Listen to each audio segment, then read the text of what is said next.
Hi, I'm Doug Carroll. Welcome to Financial Math Fundamentals. We're going to introduce you to a wide variety of calculations and the related concepts that are used by financial market participants in a wide variety of applications. Calculating prices, rates of return, yields, and a large number of concepts we'll encounter over the course of the session. But to try to make the presentation reasonably clear, it's important to sort out a number of the concepts that we'll be illustrating over the course of the session. Because while we'll be doing lots of calculations and illustrating those calculations, just as important as the calculation is an understanding of the numbers.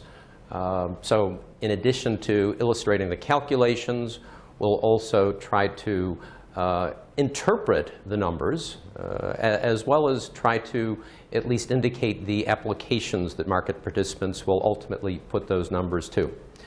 And to understand the fundamental concepts, it's important to, as much as possible, clarify those concepts and separate strands that oftentimes people confuse and run together to their ultimate misfortune.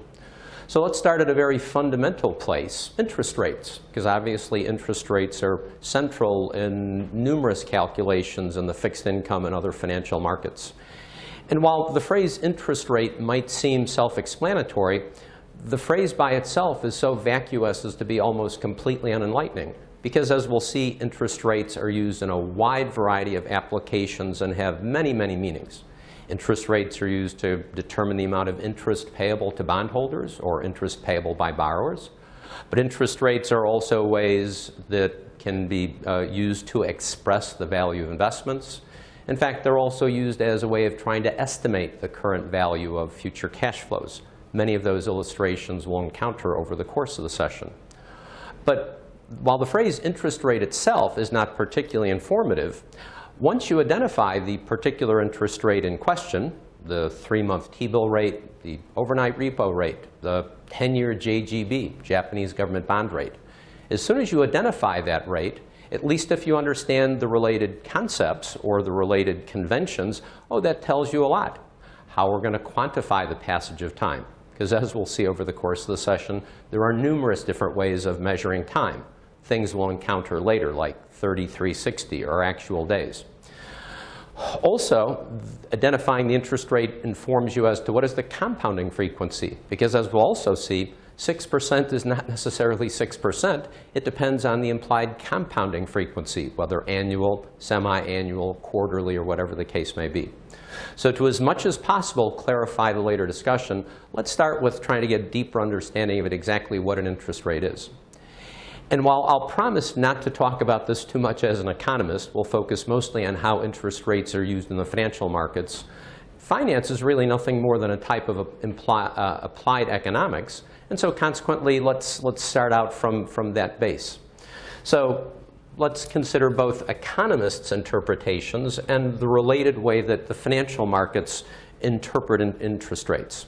So I suspect many of you have suffered through an Econ 101 or 102 course and encountered references to interest rates quite frequently.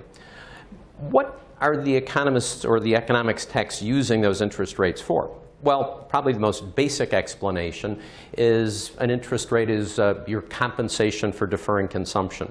So that if you had some accumulated wealth and decided not to spend it immediately for some consumption purpose, say going out to a restaurant or buying tickets to a play, rather than letting the money sit there idle, you would likely want to invest it in some fashion so as to generate some sort of return. So economists would say interest is your compensation for deferring consumption. So if instead of spending that money immediately, you decide to set it aside and try to generate some return, as the economics books say, let someone else have the temporary use of your funds. When you are receiving those funds back at some point in the future, in addition to the return of the funds you had lent, you'd expect some additional money to compensate you for letting someone else have the temporary use of your funds. Right? So that's how economists talk about interest rates in one sense. The related financial markets concept is opportunity cost of capital. so that when a trader employs firm capital in some trading activity, that capital is not used by the trader for free because there's some cost of money to the firm itself. So in estimating the return that trader has realized on the trade, in addition to any change in the value of the investment, they're also assessed a capital cost for the firm's money tied up in the trading position. Because if the money was not tied up in that trading position, either the firm would have those funds to invest in the overnight market and generate some return on those funds, or alternatively, if the fund is short of cash, they'll have to borrow that money in the overnight market, thus the firm itself incurring a cost. So compensation for deferring consumption to an economist, the analog on that in the financial markets is opportunity cost of capital. Or what's another way economists use interest rates? Well, sometimes economists will talk about interest rates for making, as they say, intertemporal, that is, comparisons over time. Well, economists, in other words, will use the interest rate as the factor that connects the present to the future. Actually, in just a few moments, we'll see the analog of that in the financial markets, because much bond and financial mathematics is based on time value of money concepts. And the interest rate is the way that will determine what is the present worth of money payable or receivable in the future. That is, what is the present value of those future cash flows. Or alternatively, if we have money in hand today and we're trying to estimate what that money would grow to over time, we'll calculate the future value of money in hand today by grossing the amounts we have in hand today up by some interest rate. So again, there's a direct connection between that economist's use of the term, the interest rate is the factor that connects the present to the future, with the time value of money considerations we'll illustrate just briefly, present value and future value.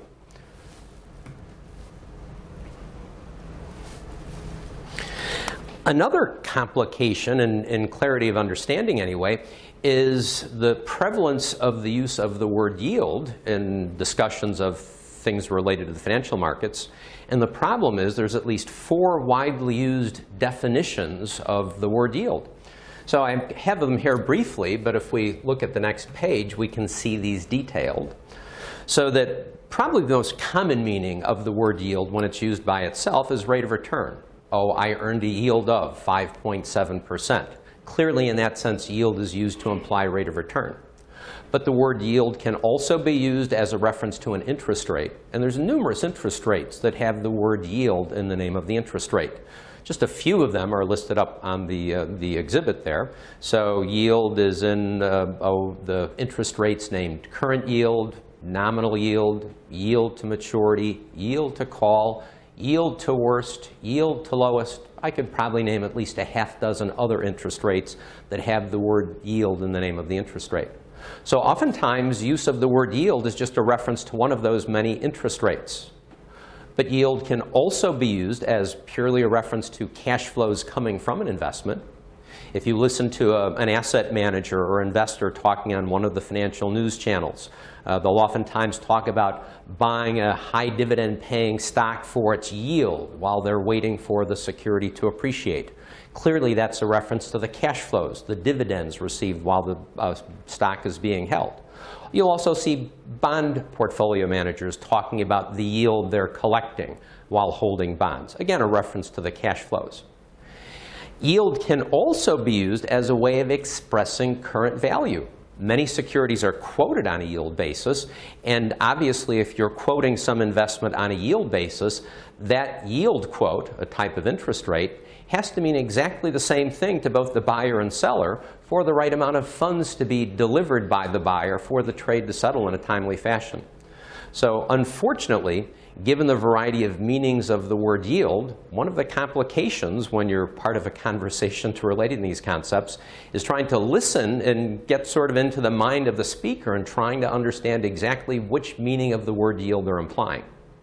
Now, while in the real world, yield is a source of confusion because of many of those disparate meanings, when I use the word yield in class, I will mean only one thing. So for clarity of exposition, anytime I use the word yield, I will mean only one thing. It'll be a specific reference to the interest rate known as yield to maturity.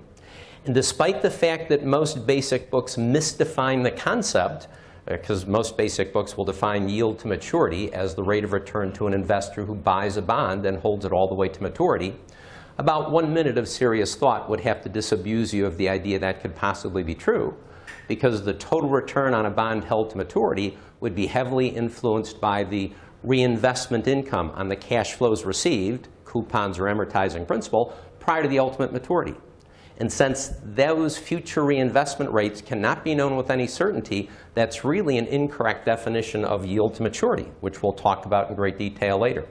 So the only correct meaning of yield to maturity, if we're trying to be precise about it, is that yield to maturity is really nothing more than an expression of the current value of the bond, a concept we'll go into great detail over the course of the session.